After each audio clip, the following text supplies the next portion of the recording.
All right, let's go. I'm here on the farm, and hopefully the lighting's good. The sound's gonna be interesting with different farm noises, but that's okay. We're taking imperfect action, and I really need to tell this story.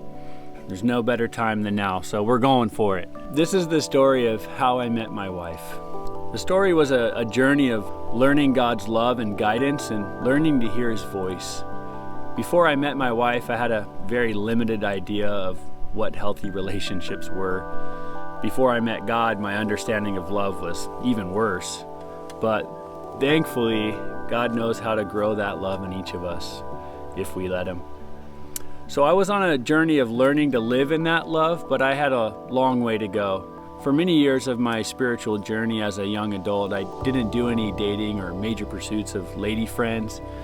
There was a few hiccups or questions along the way, but I didn't get into dating. It really wasn't a direct decision though, I have to be completely honest. I was mostly preoccupied with other things that I was passionate about, like being a mentor to youth on Kauai, being outdoors like surfing, and traveling to other nations to both help and learn from those cultures, which was vitally important to me. So dating didn't happen, but maybe it was that girls didn't have an interest in me or my lifestyle, which is probably it.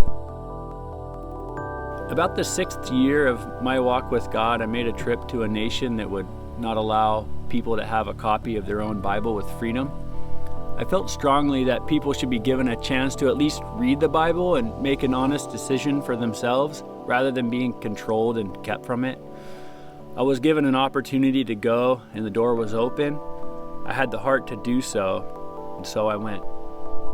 During that trip, I met a young lady who was also taking Bibles across the border to that nation on a regular basis and leading others across the border as well. For the 3 weeks that I was there, I couldn't quite think of much else other than getting to know this young lady more.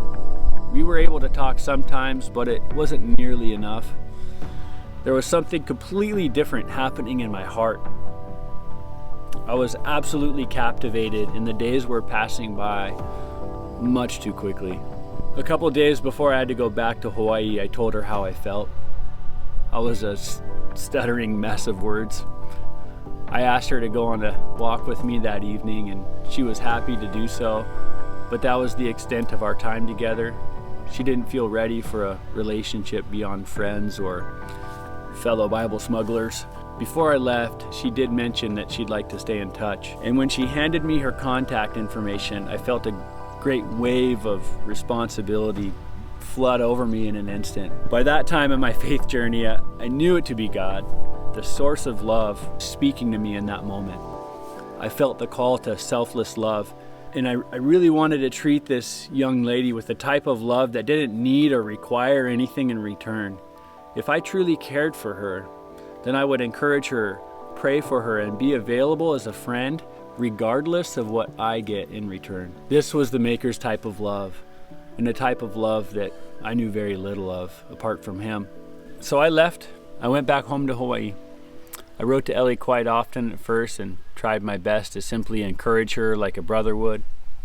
She would write back, but the delay time between her responses began to increase, and I felt a deep longing for more responses, not less. God placed upon my heart to not pray to be with her, but to instead pray for her, and to even pray for her future husband as well, which is kind of funny now, but whomever that would be. But in the time, it was really humbling to pray in that way, to pray for some other guy to take care of this young lady that you love. It was really good for me, though.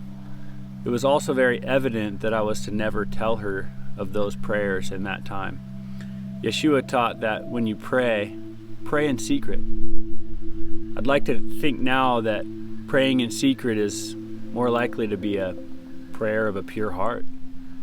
So I'd like to say that I stayed faithful in that state of my heart, but selfish ambitions crept up in sneaky ways. There was a particular day that I'd written to Ellie, and shortly after had an awakening to the selfishness of my motives. And I realized I had mentioned a story to Ellie of a recent involvement in coming to aid in an accident to help a traumatic situation of a stranger. And I knew that I had told her that story to make myself look like a hero. I was trying to benefit from prior good deeds. I could feel that in my heart after I wrote to her. I knew that was my motive. Yeshua said that when we give, to give in secret. And love doesn't give with the desire to be seen by others. So I was pretty convicted by that. I realized that I wanted to be seen, and I wanted to be seen by Ellie. And I felt a deep sorrow for the words that I had sent to her. And so I cried out to God for help.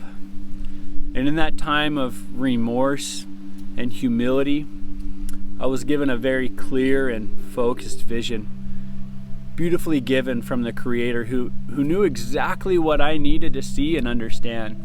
But the result of the vision was that I realized how broken, hurt, filthy, and needy I truly was in my own selfish ambitions. I became captivated by how loving He truly is, and how only He can make me internally pure and full of love. He wasn't condemning or accusing me in my vision, but offering to help make me new. So in that moment, in an intense flurry of brokenness and captivation, and in a desperate heart to simply know God more and be done with my selfish ambitions, I spoke with God and committed myself to being single the rest of my life unless He would guide me into a marriage. I didn't know what else to do in that moment. I just wanted to be free of this internal struggle of my heart to be seen and accepted. In my vision, I realized that His acceptance was all I really needed. So in my sloppy and snotty, pitiful mess, what I was really committing to and really praying for was simply to have a pure heart. And so I don't recommend that others pray this prayer necessarily. It's not a formula anyway.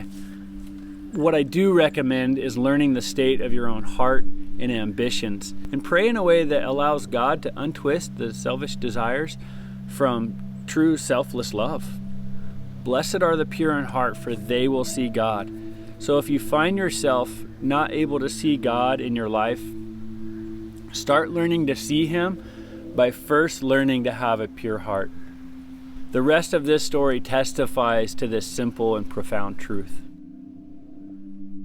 The very next day, literally the very next day, Ellie wrote to me in an email and said that she had just felt an overwhelming peace about me and wanted to pray together about a relationship beyond more than fellow Bible smugglers. At this moment, I could see what God was doing.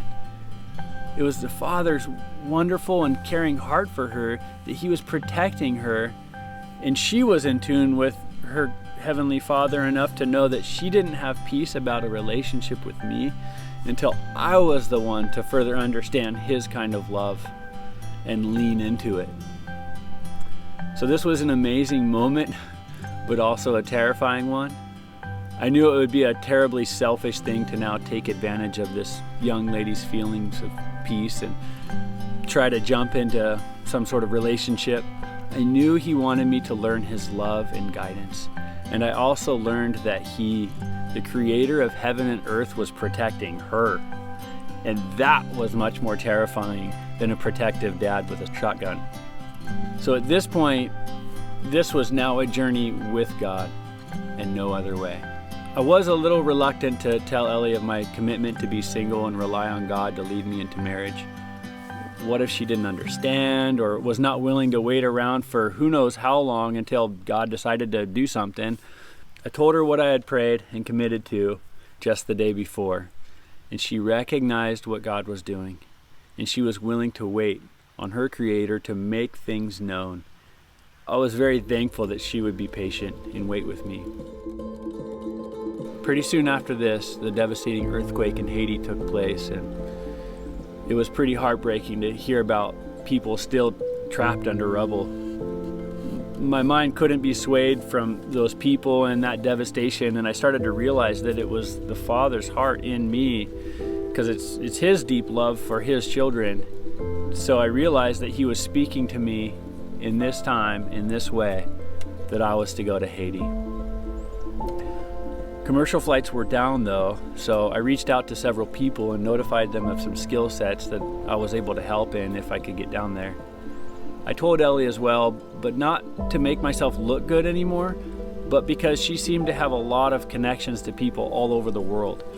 And through a friend of a friend of a friend of Ellie's father, I got connected to someone with a private jet leaving from Florida to Haiti the very next day, and they had one seat left. So I dropped everything, got a flight that left Hawaii right away in order to get to Florida in time, and then to Haiti. Haiti was a heartache disaster. I arrived to an area where some loving people were already able to obtain enough wood and metal to make a bit of a secured base for medical supplies to be held around a house still standing. The base was needed so that all the medical supplies wouldn't be plundered in one day by the thousands of desperate people amidst the rubble. I got to work right away helping in the community and quickly got overrun with endless tasks and needs. Along with that came a pretty severe stomach sickness, almost passing out, often throwing up and losing almost all bowel control was leaving me pretty overrun and hopeless in a very hurting world around me. And it was at this time that I met an older man named Wesley. He was full of hope, love, and true passionate care for others around him. Wesley was an absolute encouragement, to say the least.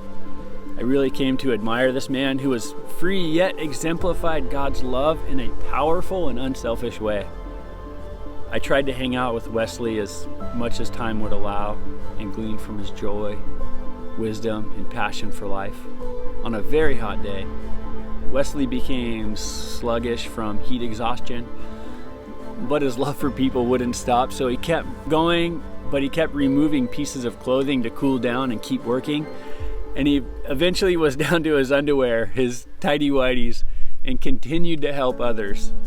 So here was an older man who could have been living a comfortable, retired life just watching the news about Haiti, but instead was so filled with love, passion, and freedom from God that he was found walking around a devastated nation of rubble in his undies, while helping and praying for and encouraging his beautiful brothers and sisters of God's creation. It's funny, but it's amazing. He was so free and loving. Wesley became a hero to me, not just because of his strong freedom, but because he lived in a selfless love that I wanted more of. I guess some heroes like to be in their underwear, but Wesley was a true hero in his underwear.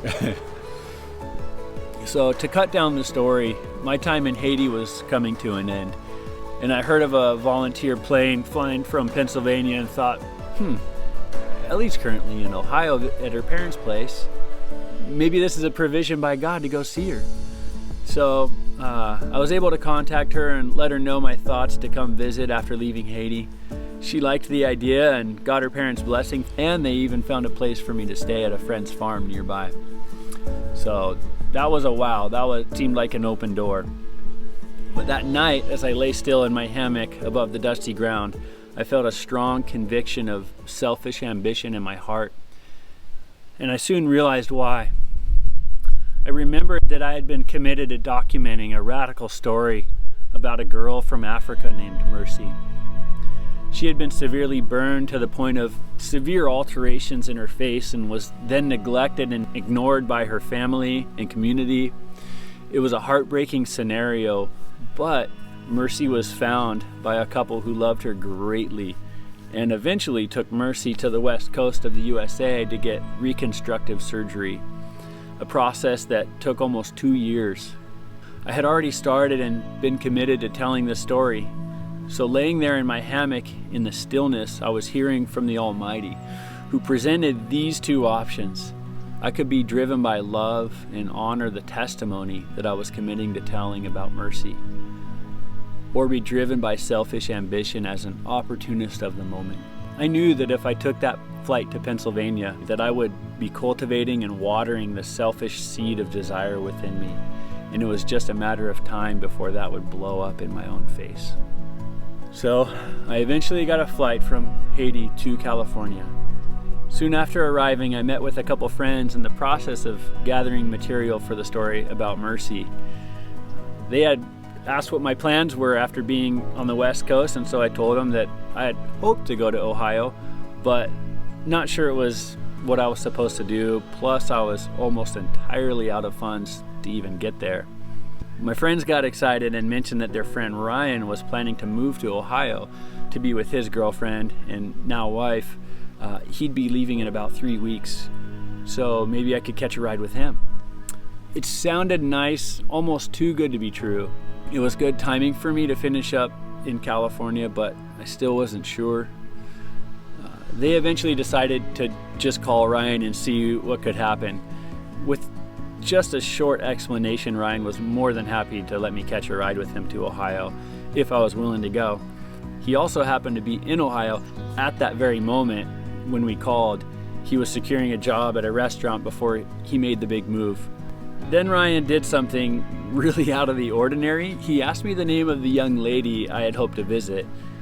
And when I told him, he immediately yelled her name in the restaurant that he was getting a job at and asked if anyone knew her. I was like, yeah, right. There's over 11 million people, I think, in Ohio. And, I loved Ryan's freedom to do this, but also scoffed at the reality of it. I was like, no way. Then I heard through the phone, "That's Lee's sister." And my heart nearly leaped through my chest. I didn't know what was going on. So Ryan, also excited at what just happened, told me that he had just got a job at the same restaurant as Ellie's older brother. It seemed no way. How is this even real? But it was clearly God again. God, who had waited with perfect timing for my humility before he would speak to Ellie, had now just brought me to the only person who was already planning to move to the exact location on the other side of the United States at the exact time that I should go. That's what Yahweh does. I could have faith that it was him because I wasn't even, or couldn't even, be orchestrating this in any way. It was impossible.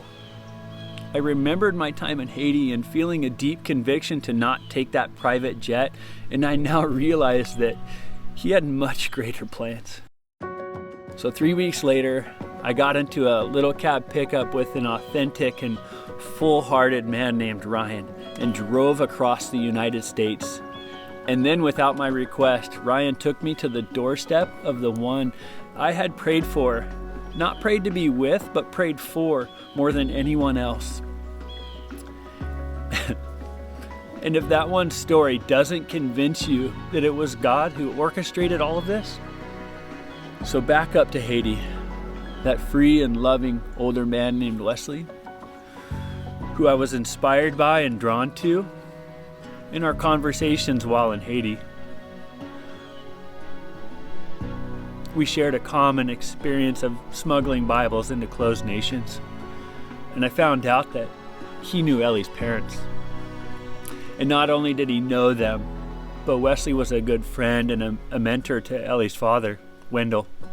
It was already beyond a privilege to meet the man who mentored the father of the girl that I deeply loved.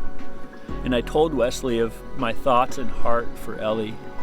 But what I didn't know until much later in time is that some point between leaving Haiti and that road trip to Ohio, Wesley had told Wendell of our time together in Haiti and had spoken well of my character and heart for Ellie.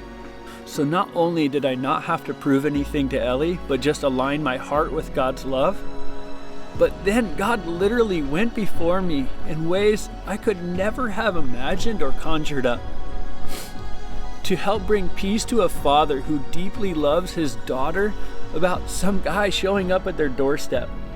So he was given assurance of my heart to love his daughter before I even had a chance to meet him. Again, I did nothing except commit myself to learning to hear God's voice and aligning my heart to His love. Yahweh had gone before me because I had given Him the space to first work on my heart and then guide my walk in life. When I answered the call to Haiti, I could never have fathomed the plan my Heavenly Father had beyond helping a hurting and needing people.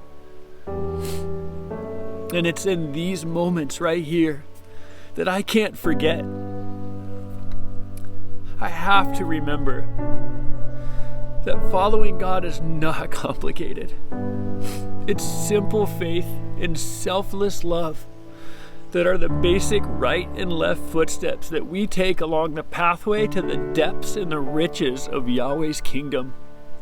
In a few days after my arrival to Ohio, Ellie and I were both encouraged by the Spirit of God within us to not waste our time focusing on compatibility or fulfilling a checklist, but to instead trust that He will bring us into a compatible love. So after about 3 weeks of being together, Ellie and I were engaged and set a wedding date in a couple months. The wedding date may have been sooner, but we both already had previous commitments to go travel to separate nations in that season. By that time, we knew better than to set aside our commitments to go help others for the sake of selfish ambitions. And that's how we were married. And really, that's when a new adventure began. I wish I could say my character was perfect by the time of marriage, but we all know that's not the case for each of us. But marriage is a beautiful way to draw out the character flaws in us. If we meet them with humility, it ends up being beautiful. But all that is talk for another time. My hope is that you don't end this video without taking action. If there was any part of this story that ignited something in your heart, I encourage you to take the time to lean into that right away. I'm going to make an extended pause after this video so you can spend some time with our Creator, our Father, who is not a God that's just looking from above like people say, but He is in you, giving life to your body right now in this moment. If you believe that He's in you, then you can also believe that it's very easy for Him to speak to you if you don't suppress His voice, His inspiration, His love. Also, if the story was encouraging, another way to take action is by sharing the story with others. But before any sharing, take the time. Ask Him to search your heart and see if there's any fear or selfish ambitions or any unforgiveness that may be in you. He will speak to you and reveal those things, not to make you feel guilty, but so that you can give those things up and replace them with His love. He will show you the truth, and it's His truth that sets you free. God is not the accuser of our mistakes. He is the forgiver. So I encourage you to take the time. He will speak to you.